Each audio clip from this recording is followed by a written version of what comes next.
Hola, hoy vamos a hablar acerca del muestreo polietápico o por etapas múltiples, que como su nombre lo indica se caracteriza por ser un muestreo que comprende uno o dos más pasos para la selección de la muestra. ¿Qué quiere decir esto? Bueno, básicamente a partir de grupos grandes de la población se van seleccionando sucesivamente grupos de menor tamaño. Así se hace mucho más fácil la recolección de los datos. El muestreo polietápico proviene del muestreo por conglomerados. Vamos a hablar de las ventajas del muestreo polietápico. Su primera ventaja es que es un proceso costo y tiempo efectivo. Su segunda ventaja es que es eficaz al momento de seleccionar o recolectar datos de una población que está geográficamente muy dispersa.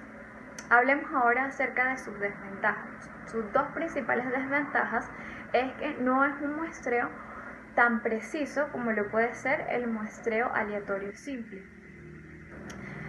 Y su segunda desventaja es que es muy subjetivo. Esto quiere decir que la muestra no es 100% representativa de la población. Gracias. La aplicación de la técnica de muestreo en etapas múltiples. La aplicación de esta técnica de muestreo se divide fundamentalmente en 4 pasos. El primer paso es que se elige un marco de muestreo teniendo en cuenta la población de interés. Cada grupo está numerado con un número único y se escoge una pequeña muestra de grupos separados relevantes. En el segundo paso se puede entender que se elige un marco de muestreo de subgrupos relevantes separados y esto podría hacerse a partir de los grupos obtenidos separados y relevantes de la etapa anterior. En tercer paso, teniendo en consideración que de ser necesario se puede repetir el segundo paso en todo momento. Y en cuarto paso, que los miembros del grupo de la muestra se eligen entre los subgrupos utilizando alguna variación de muestreo probabilístico. Ahora bien, en cuanto a la aplicación del mismo, generalmente se utiliza con una mezcla del muestreo estratificado o por conglomerados y el muestreo aleatorio simple. El uso de los elementos de la muestra en todos los conglomerados seleccionados puede ser costoso e innecesario. En estas situaciones, el muestreo estratificado de varias etapas es el más útil, por lo que el investigador selecciona al azar los elementos de cada muestra. La construcción de conglomerados es la primera etapa. Seleccionar los elementos de los que se formará es la segunda. Esta técnica es utilizada con frecuencia cuando no existe una lista completa de todos los miembros de la población y es inapropiada. En algunas situaciones se aplican varios niveles de selección de conglomerados antes de que se eliminen los elementos finales de la muestra. Un ejemplo claro de esto podría ser que consideremos a México como la ubicación de la muestra, ¿sí?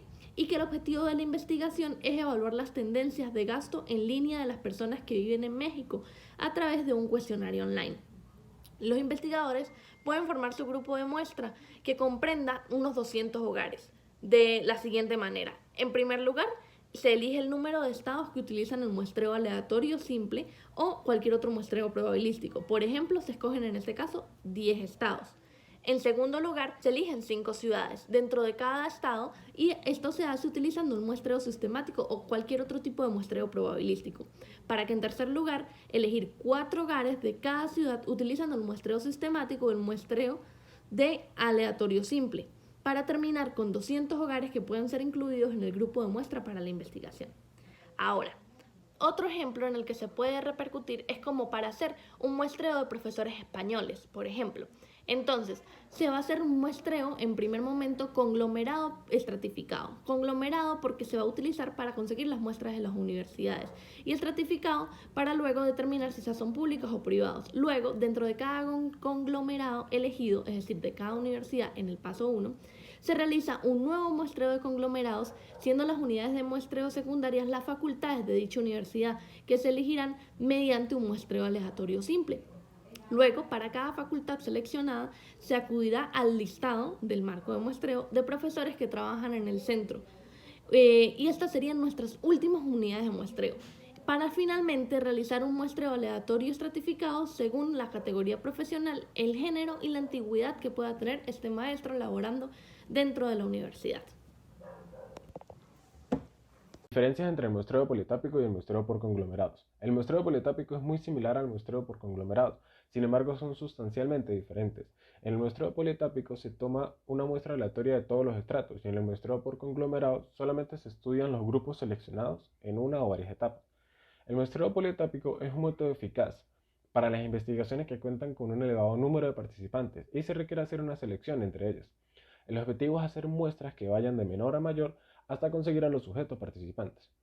Hablando un poco sobre las ventajas, inconvenientes y los diferentes tipos de muestreo aleatorio, entendemos que el aleatorio simple selecciona una muestra de tamaño n de una población de n unidades. Cada elemento tiene una probabilidad de inclusión igual y conocida de n sobre n. Es sencillo, de fácil comprensión y requiere que se posea de antemano un listado completo de toda la población. Este método es caro. El sistemático necesita un listado de los n elementos de la población. Tras determinar el tamaño muestral n, se define un valor que me indicará cuáles son los lugares de la lista que van a ser seleccionados. Es fácil de aplicar, pero si la constante de muestreo está asociada con el fenómeno de interés, las estimaciones obtenidas a partir de la muestra pueden contener sesgos de selección.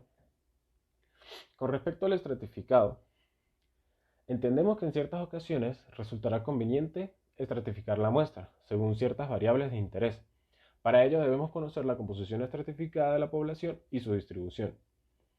En el método por conglomerados o etapas, se seleccionan aleatoriamente cierto número de conglomerados y se investigan todos los elementos de cada uno de ellos. El muestreo por etapas es una generalización que va de más grandes a más pequeños. Se realizan varias fases de muestreo sucesiva. Es muy eficiente cuando la población es muy grande y dispersa. No es preciso tener un listado de toda la población, solo de las unidades últimas de muestreo. El error estándar es mayor que en el muestreo aleatorio simple o el estratificado y el cálculo del error estándar es complejo.